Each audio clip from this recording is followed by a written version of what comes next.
Welcome back to the Travi Wavi and this very special Halloween edition.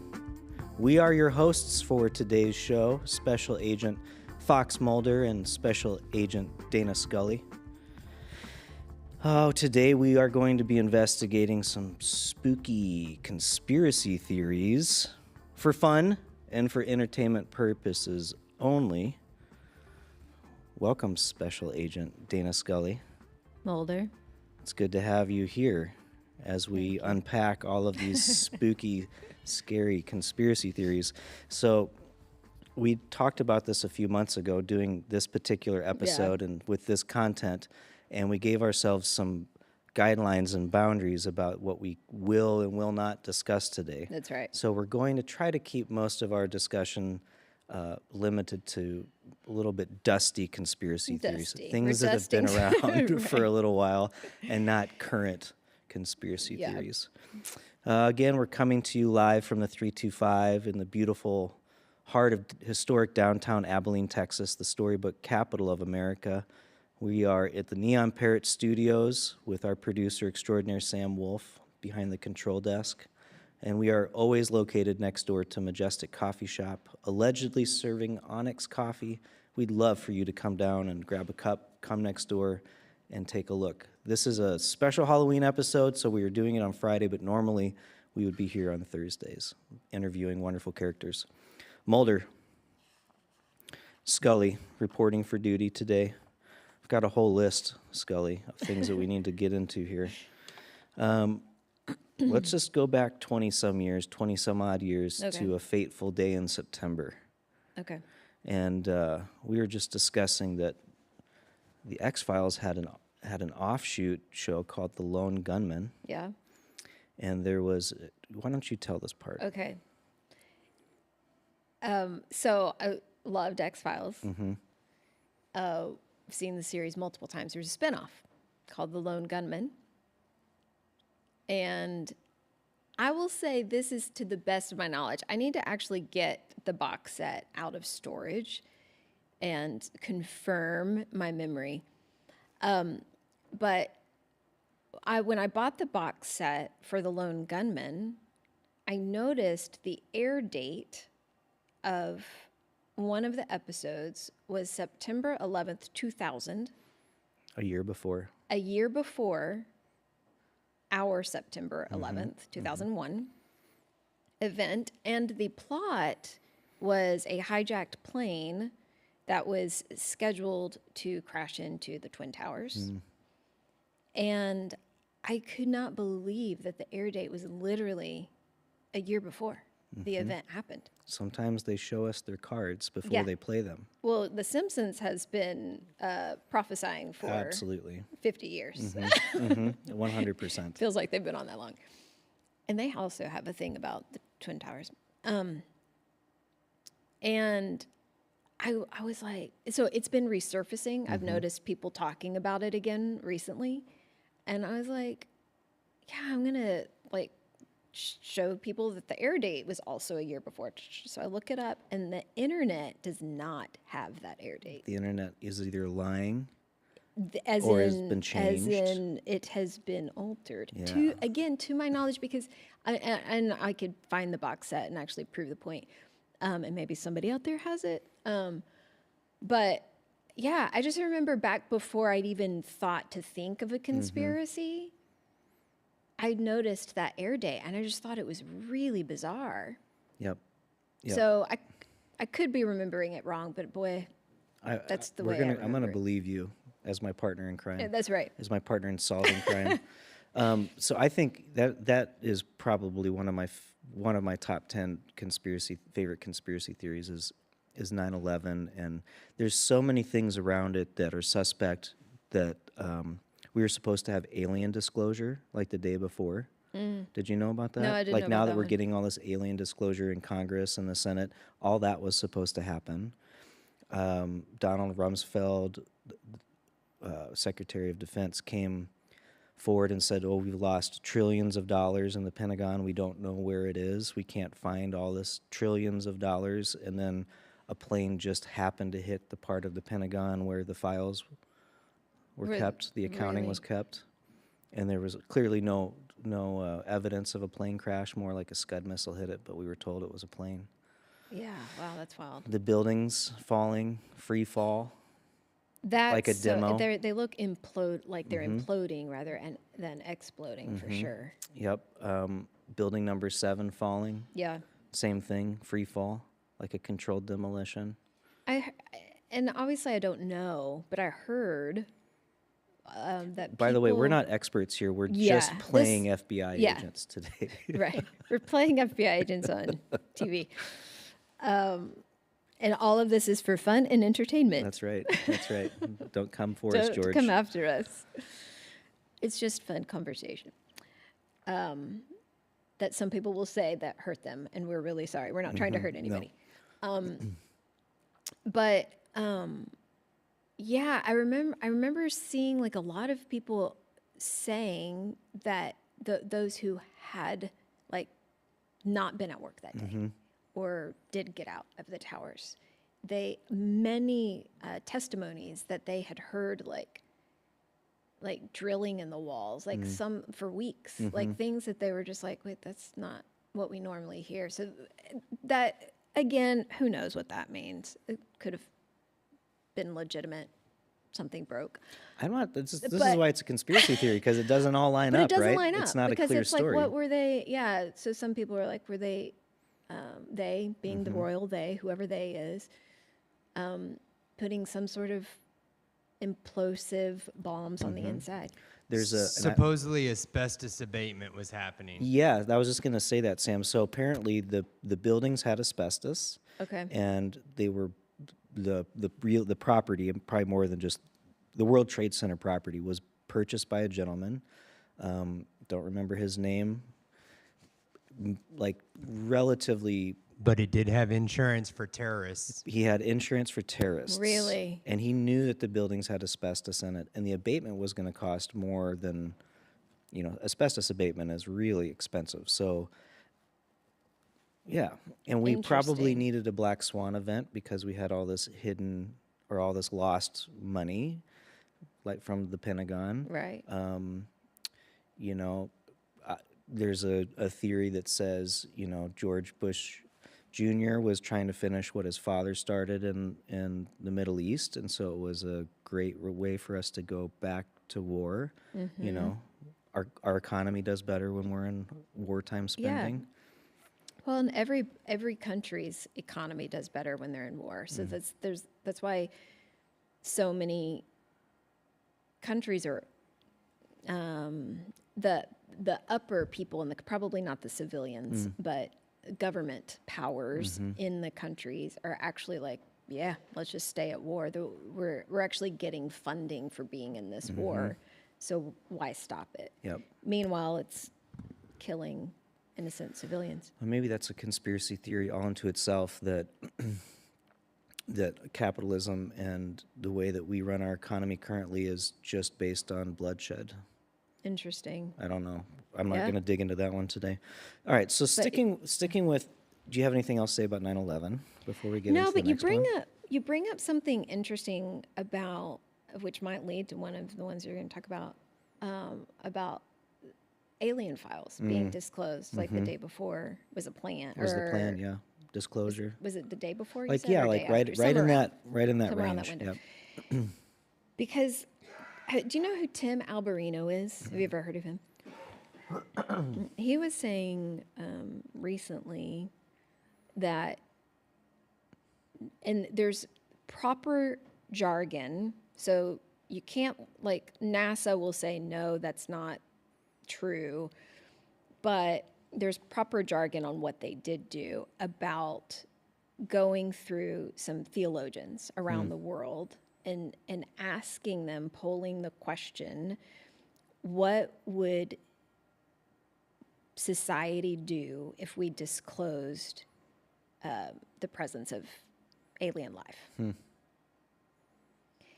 And so Tim Alberino breaks this down on what the jargon would be. Like, NASA's going to say, no, we didn't do it because look at that. But he said this is, and he words it properly, like they through this channel, went to theologians to find out, and you always have to have like some sort of middleman so that the entity asking the question can deny it.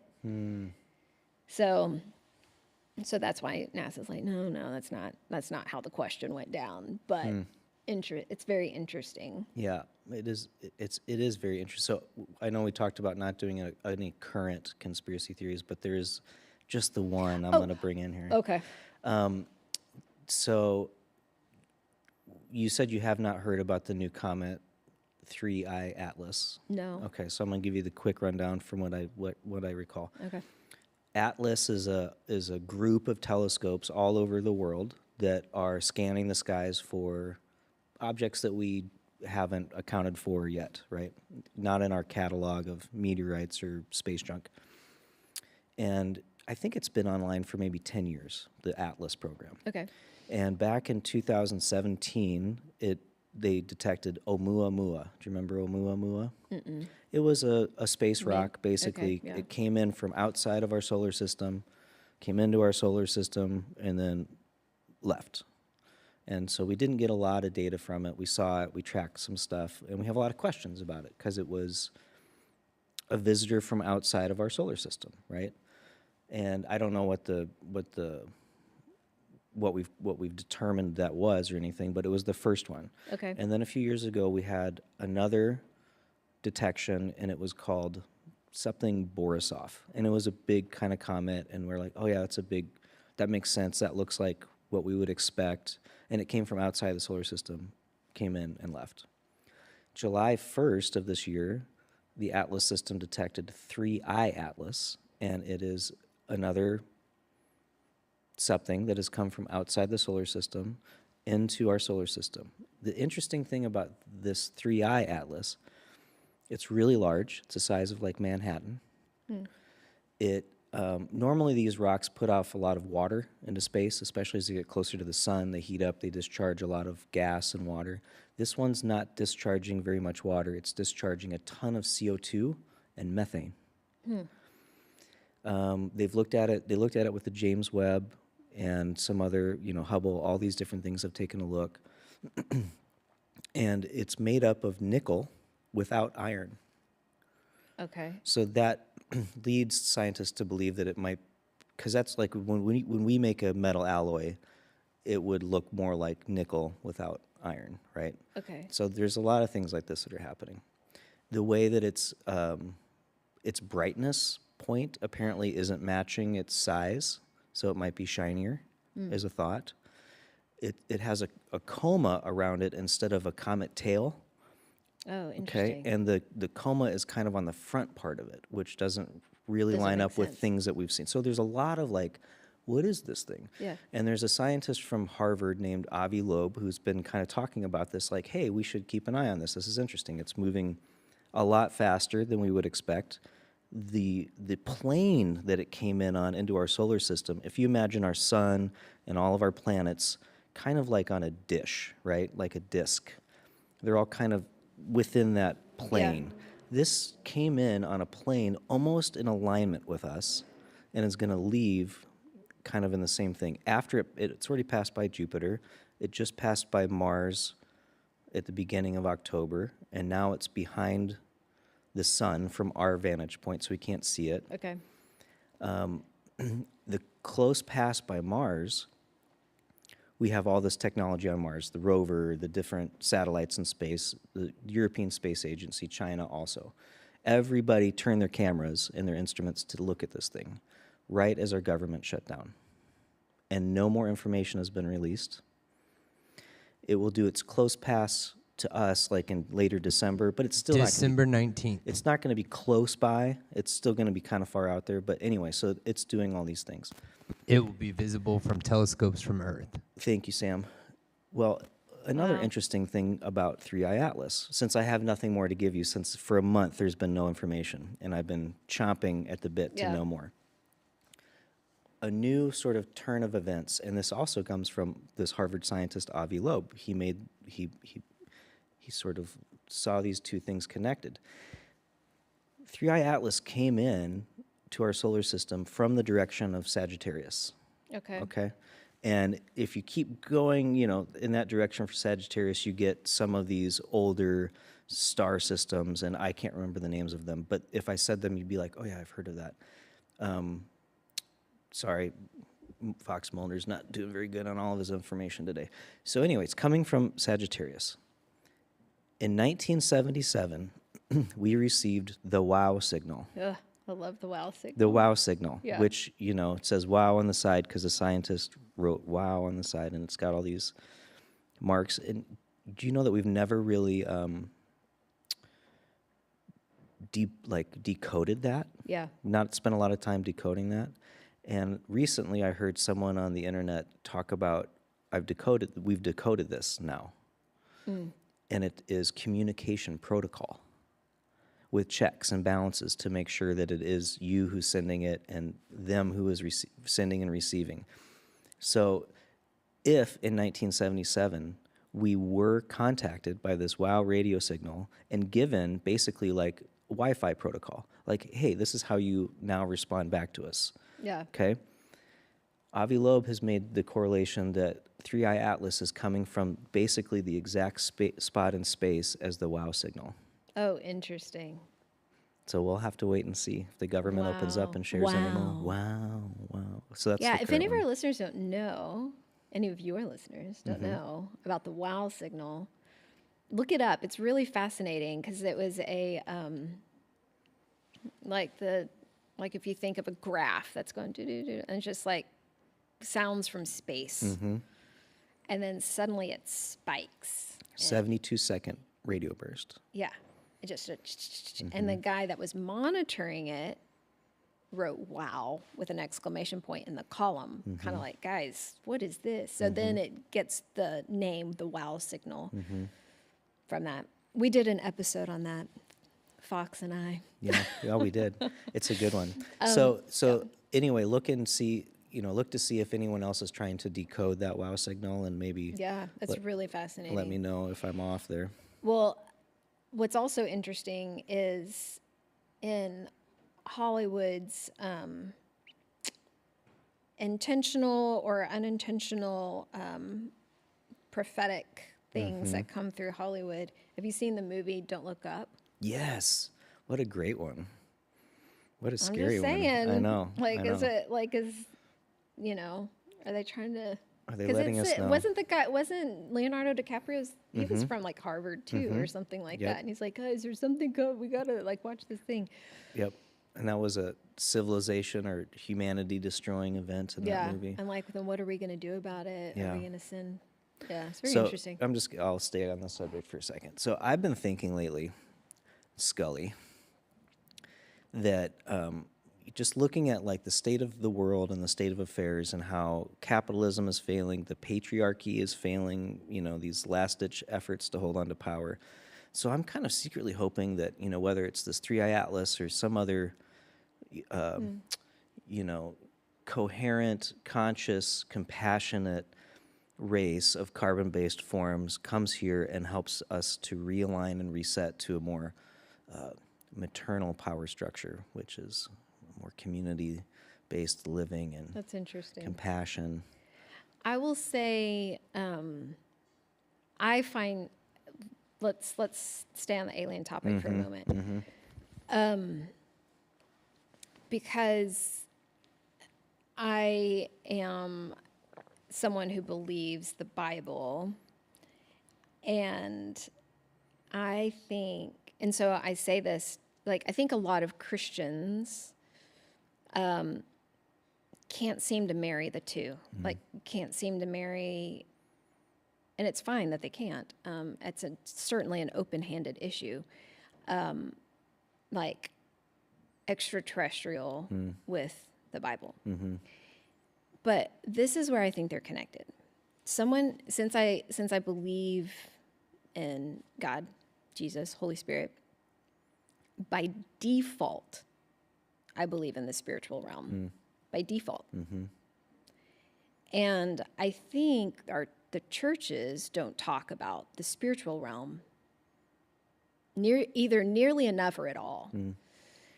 And in 2 Thessalonians chapter 2, it talks about the end times, and it talks about that we are so without love that, and we have refused, we as a people group have refused to believe in God, that he will give us over to the great deception. Kind of feels like we're living in the great deception Yeah. right now. Yeah. Like, and then it makes me think, like, the reason why I'm like, I think aliens are real, but not in a like Big Bang and then they were created on another planet just like we were created here. Not in that sense, but in a spiritual sense. Like there's something like angels, demons, the watchers of Enoch chapter 6, which, you know, Enoch's not in the Bible, but people in the Bible quote the book of Enoch, and he was the great grandfather of Noah. And he disappeared. The Lord took him because he walked so closely with the Lord. And so in the book of Enoch, chapter 6, he talks about the same thing that Genesis 6 talks about. The angels, the sons of God and the daughters of man, and then them creating the Nephilim race. And I think that's all part of the alien world. Yeah. Or like is that giants, 100%. And portals being opened. I think that's real, but it's because I believe in the spiritual world. Right. And I think if something comes, going back to your thing that you just said, if something comes and is like, hey, this is how you're supposed to live. We were here all along. I think that's part of the great deception. Okay. So I think we need to be careful. Okay. Like, because that will hit both camps. Right. That will hit those who are like have always been just aliens and no Godfather, Son, Holy Spirit. Yep. And they'll be like, see, we were right the whole time. And then it'll deceive believers and go, oh my gosh, we were wrong. It's this species. Yeah. Yeah. And so we need to serve them instead. And God's like, I'm allowing you to be deceived because you are choosing to be deceived. Does that make sense? Yeah. Well, I mean, just to, I know we're going to try not to be current too much here, but I feel like there's a deception with the artificial intelligence build-outs everywhere, that we are like building a golden calf, that we're building something that we think is going to solve all of our problems, but, you know, it's like garbage in, garbage out. If all we're feeding it is our own content and knowledge, then that's the extent that it can deal with, and it might be able to make correlations or whatever, sequence things differently. But at the end of the day, how can it really come up with something new and novel? And I just, you know, I guess they think that it will or something, but I don't know. But then if it does on its own, that's also kind of scary. It is kind of scary, yeah. So is it connected to another dimension? Yeah. You know, quantum field. What is the quantum field? Is that the same thing as the spiritual realm? I don't know. But there's a lot of things going on that do make me think that we're kind of living through like another golden calf moment. Or Tower of Babel. Or like Tower how of close Babel. we want to reach the heavens ourselves. Yeah. We want to play God. Cloud seeding. Yeah. Chemtrails. So Chemtrails. The artist formerly known as Prince, one of my faves, he has done some interviews back in the past. You can find him on YouTube, where he talks about chemtrails, and he does it in this really kind of nice, genteel sort of, you know, way. He talks about, you know, like my whole life I've been looking up and I see, you know, those long clouds in the sky, those white clouds in the sky, and then a day or two later, everybody's sick or in a bad mood or upset. And chemtrails were brought to my attention many years ago, and I still catch a lot of flack for not believing that that's a contrail, but an actual chemical that's being sprayed in the sky. For what purpose? Is it socio-engineering? Is it weather modification, I don't Yeah. know. But also, since the government's been shut down, there's been less activity. Less, yeah. Yeah, and I know that people will correct and say, well, there's a difference between cloud seeding and chemtrails, but it is interesting that they look very similar. And to make a cloud, it still uses chemical to make the cloud. And that's real, by the way. Like, go to Rainmaker website and look it up, and they'll tell you all about like what they Silver do. oxide and all sorts of other things. Yep. They crisscross. So if you start to see the crisscross of trails in the sky, that creates an X. They're not calling us. It's that reaction of crossing those chemicals that creates the clouds. You'll see it. I actually filmed it in a day. Like, I filmed them doing it in the morning, and then afternoon there was a great coverage, and then by that evening and early morning we had rain. And Texas has a contract with Rainmaker. Okay. And Colorado has a contract with Rainmaker. Both have seen out of the ordinary flooding. Ruidoso, which is basically in the corner between, is in New Mexico, but in the corner between Texas and Colorado, has also seen lots of flooding this year. Lots of flooding. So, yeah, I think when we start playing God, it gets unintended dangerous. consequences. Yeah. Yeah. Well, yeah, I don't know what else to say about chemtrails. I've got a couple other little stories, but I don't know if People totally they're gonna disagree work with me in. on that. They're like, that's not happening. Right. That's not happening. I'm like, no, but we've actually got like that's. People say it's happening. What about the moon landing? Oh, I love this one. Yeah. I've gone back and forth over it for the past, I don't know, 10 years or so. But I think I've landed on what I believe happened. Okay. And it's thanks to Tim Alberino. Okay. Giving that guy a shout out again. Do you want me to go first, or do you Yeah, want to you go first? go ahead, and I'll just fill in gaps if I have any. At first, I was like, 100%, we went, 100%. And then I was like, I don't know. There's some damning evidence. And then I heard Tim Alberino's, and he was like, oh, no, we went, but we saw. And there's something that they saw and witnessed, and they have it. They accidentally, the three astronauts, communicated on another channel on accident. And they started saying, they're here, we see them, we see their structures. And then they quickly were like, they're not supposed to be on that channel, like everybody can hear them. So they moved their channel of communication. So we just have a sound bite from that. And so that's why, and according to what Tim Alberino is saying, that's why when they came back, they look disheartened, dejected, because they're told you can't talk about what you saw. And so then Kubrick or whoever like gets involved in making fake footage showing, no, this is what it looked like. Right. Because they couldn't show the real footage. What's interesting about this is my grandmother and my grandfather.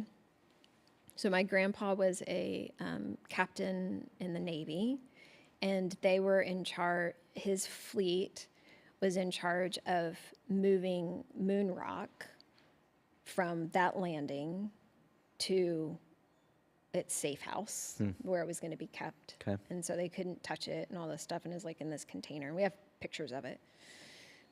And like shortly after the moon landing, there was a dinner, and Neil Armstrong was at the dinner, and he actually sat next to my grandma. And she said, and she's telling me this story like 15, 20 years ago. Okay. She's now deceased.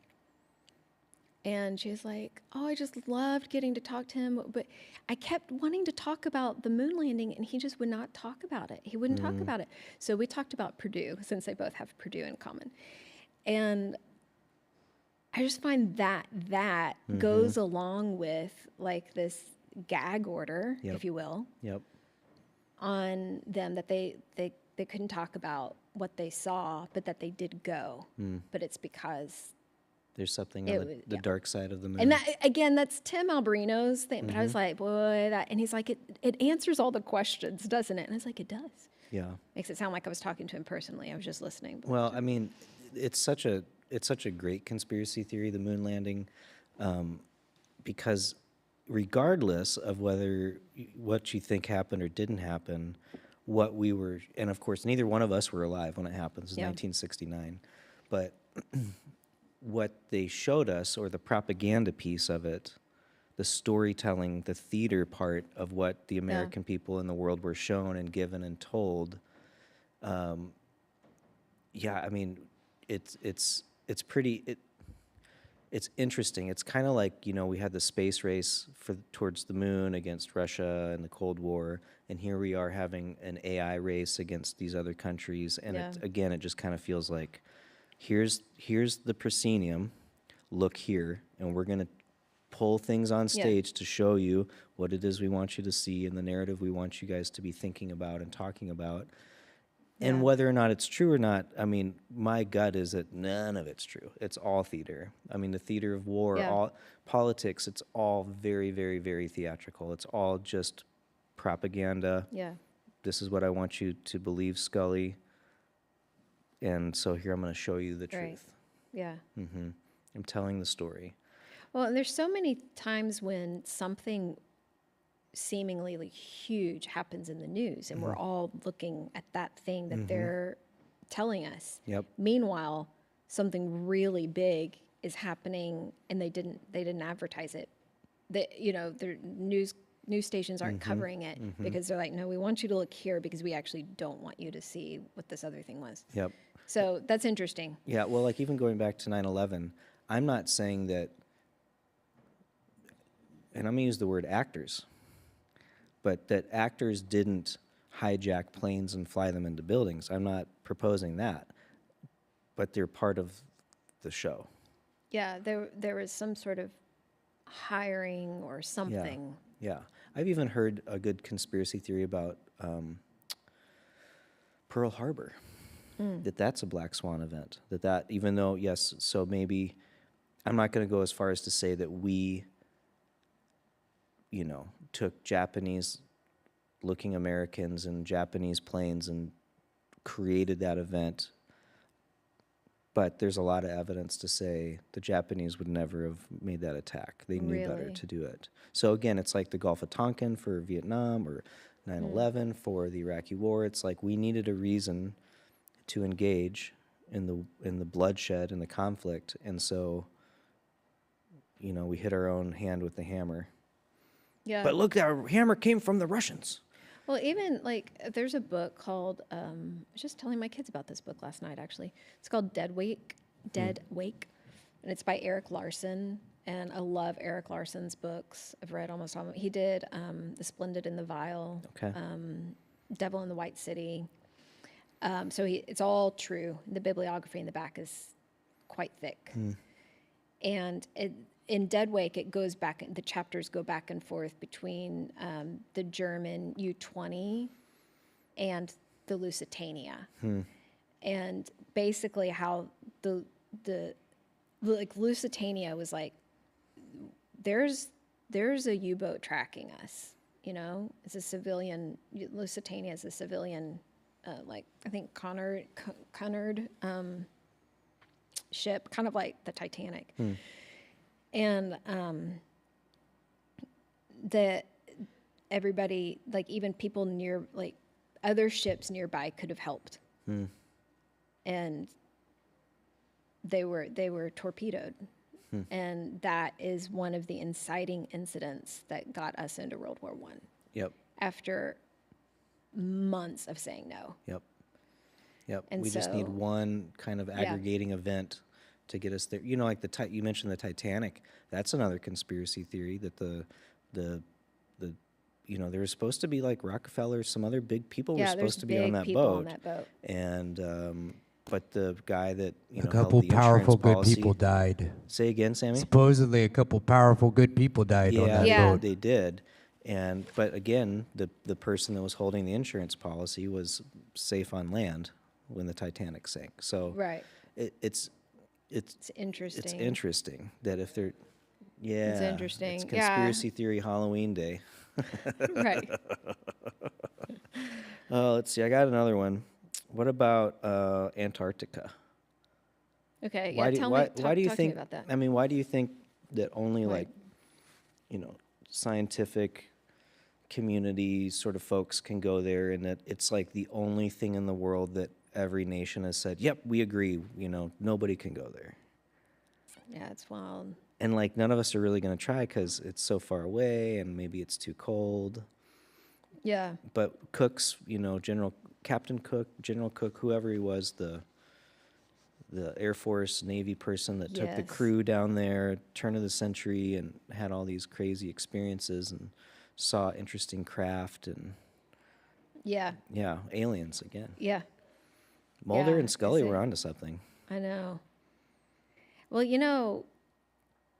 again, I don't know if it's true, but I heard Chris Carter was like, oh, yeah, the CIA was contacting us all the time about like what to make our episodes about.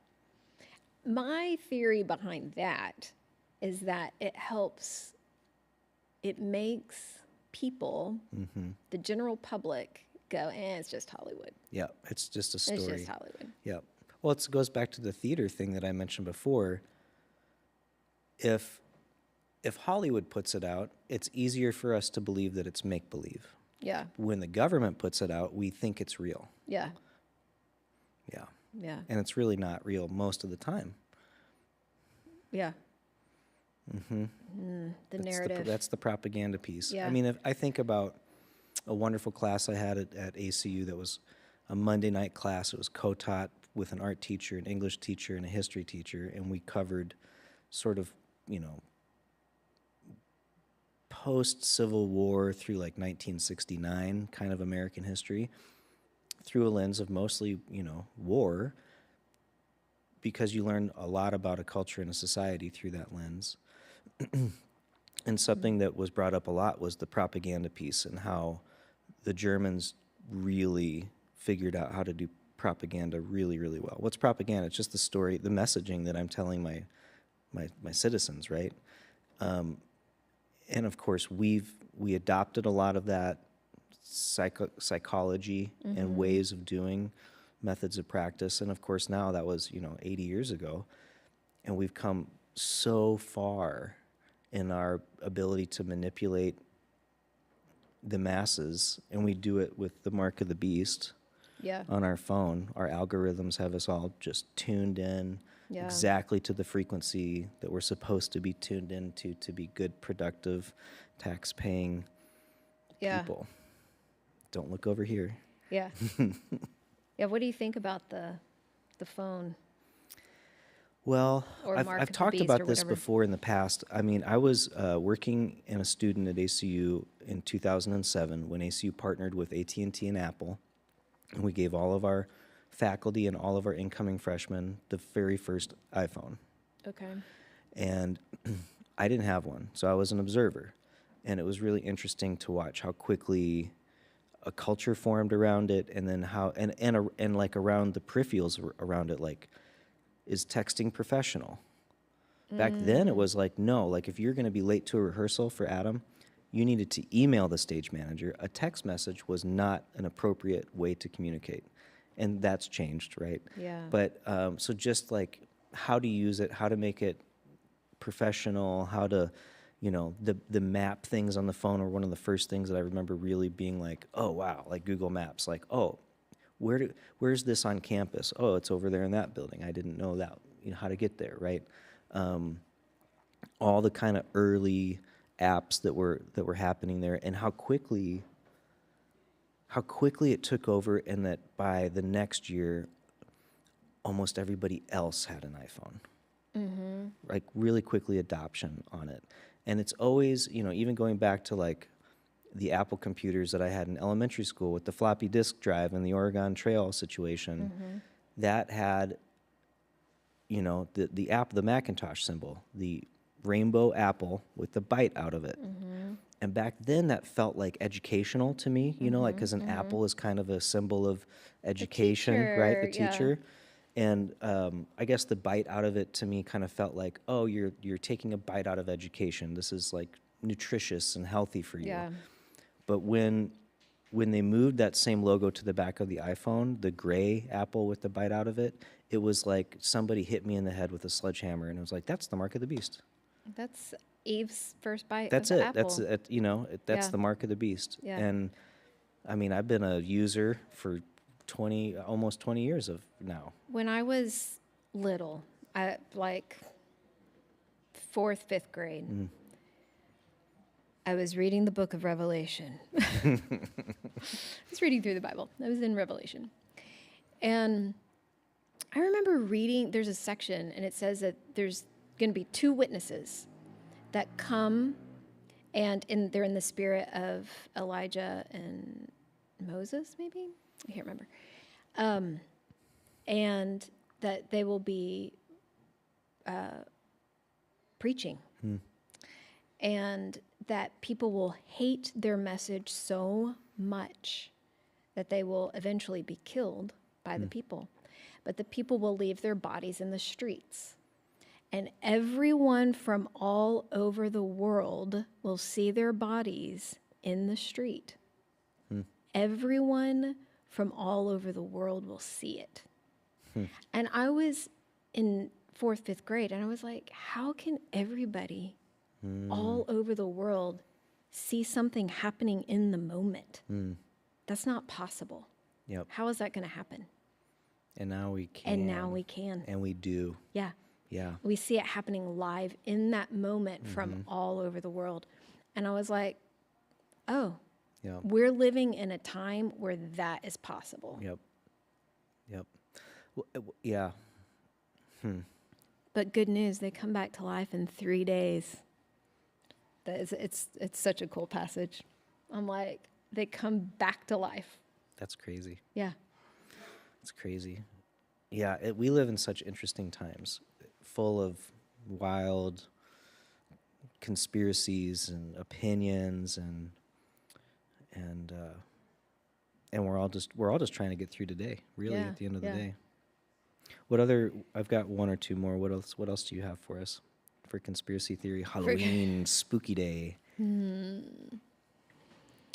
I have one that I 100% do not buy into. Okay. That's flat Earth. Okay. I believe we're around. We are Okay. a sphere. So I don't know if I have a strong opinion about this one or not, but I really like the argument back and forth. You know? do? Well, I mean, so I guess where I sit on it is that, again, like, I kind of don't believe anything anymore because it's all theater, and I'm being Yeah. fed the story that I'm supposed to believe. And going back to the moon landing, I've heard that when they were, out in space in their pod and they are looking back at Earth, they take a picture of Earth, but it's through like a little round port window, right? And that's where we get that kind of initial view of our planet, was through a window that was round. And then, of course, NASA will admit that almost all the images that we get to see as the public have been photoshopped, rendered, imaged, right, to tell a story. And even the gentleman that's done some of the like Earth images that we see, the globe from space, will admit, yeah, I mean, this is a composite image. I made this image to tell the story of what it's supposed to interesting. look like, not actual raw images from space or whatever. So I just would like to see those images. Like Yeah. if Why has you it gotta made be this nice doctored? pretty one, this doctored one, that this is the one we all believe, well, what does it really look like? Yeah. Right? And I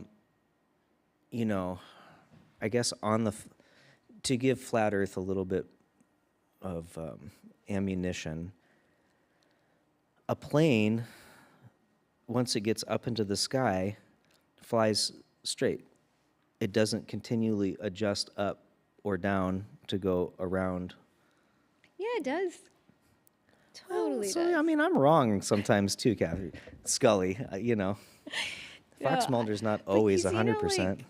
like if you're on the Earth and you're watching a jet, you like see it. It looks like it's doing a nosedive Okay. to the Earth, and you're like, oh no, it's just doing the curvature. It's just following the curvature. What about flight paths? Like, I'm looking at this map over here on the wall that's flat. But if we left, let's say, New York, and we were going to fly to Germany, we don't take a straight line. New York to Germany, don't take a straight line. Oh yeah, you curve. You with kind of Earth? go, Yeah. go up and down Yeah. and around. I don't know. Yeah. I'm not a huge one on the flat Earth, like one way or the other.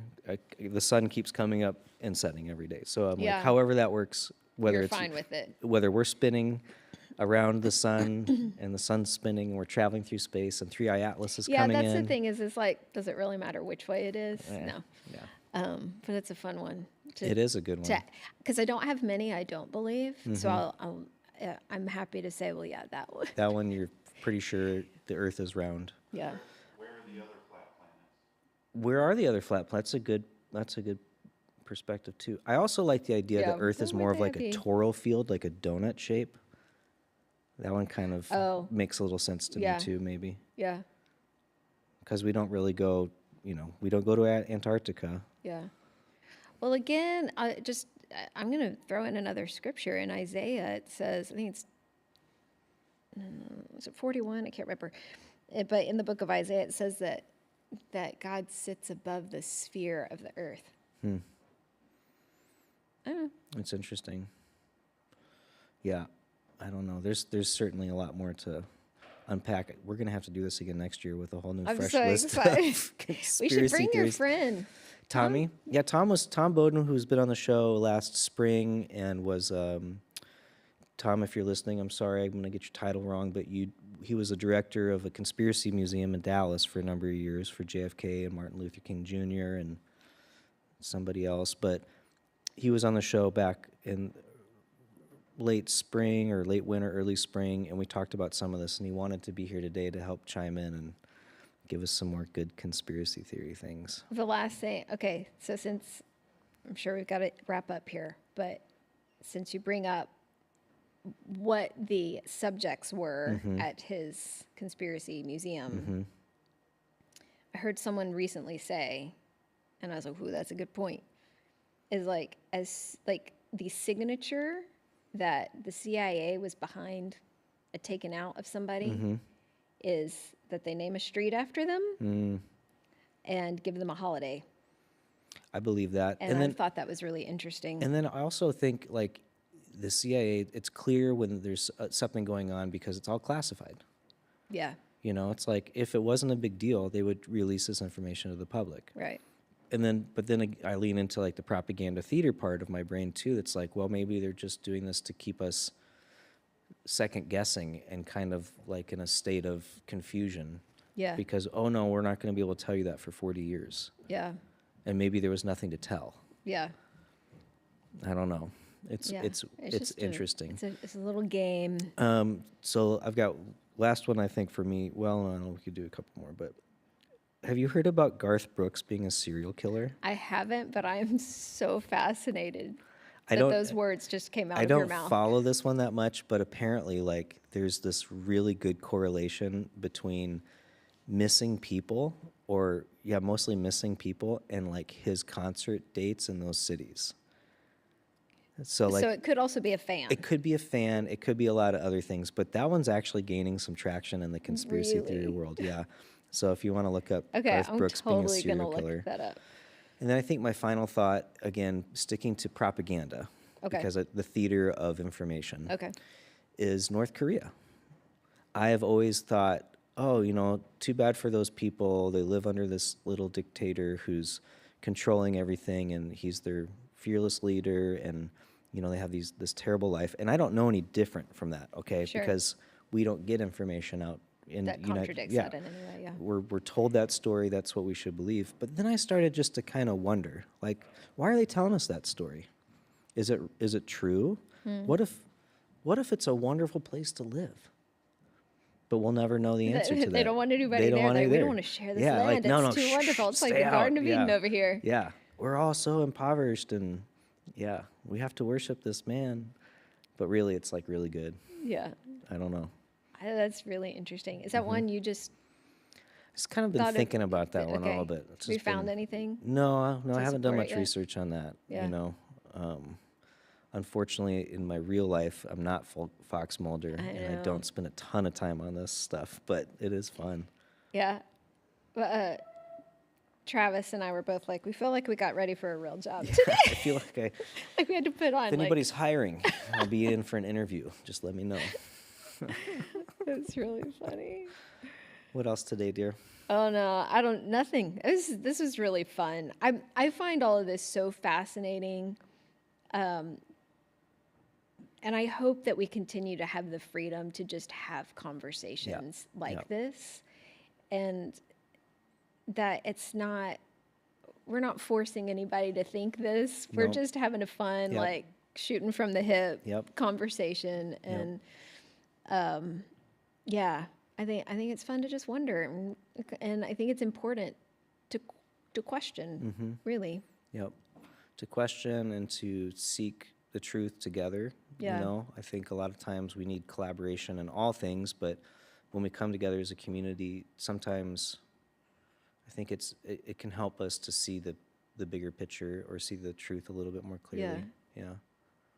I'll say this too. I think I've noticed some things that should make my antenna go up is if something is being told to incite fear or like everybody it's like all inclusive, like everybody has to participate, period.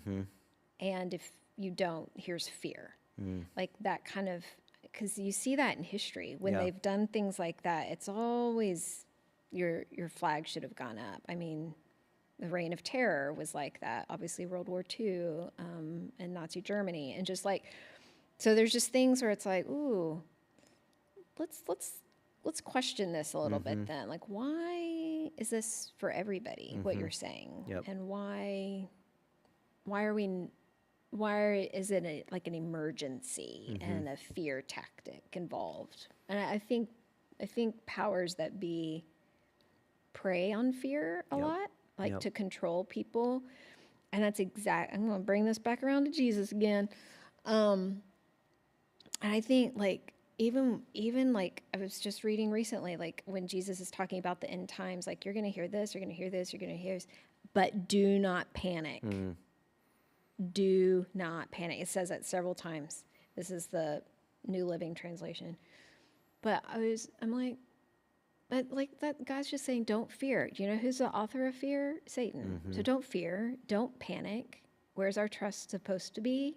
In my opinion, it's in Jesus. And so, I don't know. So that's why, like, I'm okay to like go, what you're telling me truth? Yeah. You know.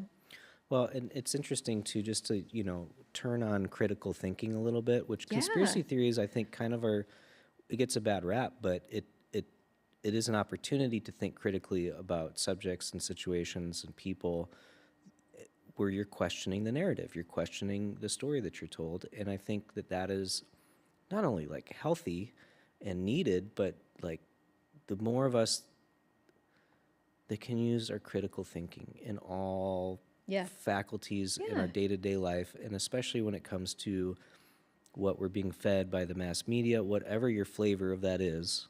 Right. It's good to just ask, is that true? Or why are they telling me this? Right.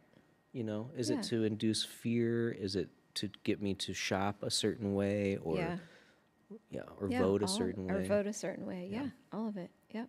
That's a good point. That's a good point. So friends, as you continue to join us on the Travi Wavi and watch the wonderful characters that I'm bring to you every week, just remember, it's all theater. It's all theater. It's We're all just theater. having fun conversation. Yeah. Well, friend, till next time. Yeah. Okay. Off subject, but Shrek for ACU Homecoming opened opens this. It's Yeah, open this last weekend. night. Yeah. And so we have tonight, tomorrow night, tickets Sunday are afternoon. available at the ACU box office. Tickets are available. Yeah, and there's student rush prices. I think it's like a 30 minutes beforehand, and you get the tickets really cheap, like $5 or something. I may be wrong on that. It may be more expensive than $5. But yeah, the show starts at 8. Good. And I know that Abilene Community Theater has the last weekend of Streetcar Named Desire.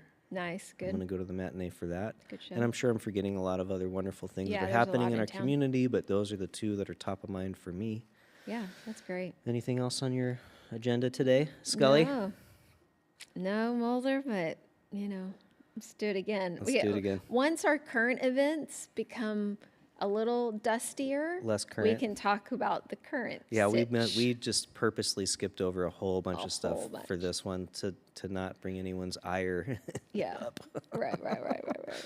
Well, thanks again to our wonderful live audience that's here today. You're always welcome to come down Thursday mornings around 10 for the show. Get some coffee next door at Majestic Coffee Shop, allegedly serving Onyx coffee. Sam Wolf, producer extraordinaire, heading up the Neon Parrot Live Studios, where you can catch singer-songwriter open mic Sunday evenings at 8, and lots of other wonderful things. Tonight, on this stage, there are 2 bands with a costume contest, so if you're watching this today and you want to come out, opportunities to win some great prizes. The bands are Abyss Babes from San Angelo and Pipe Dog, which is a local Abilene band. Come on Music out. starts around 7. Music starts around 7, costume contest at 8. And is it a free show, Sam? Yes, sir. Free show, doors open at 6:30, 6. What else to tell you? Thanks for joining me again this week. Thanks for having a wonderful little Halloween X-Files podcast, Catherine. It's that was been pretty really fun. And we'll see you next Thanks, week. Sam. I'm Travis Eason, host of the Travi Wavi, and we'll catch you next week.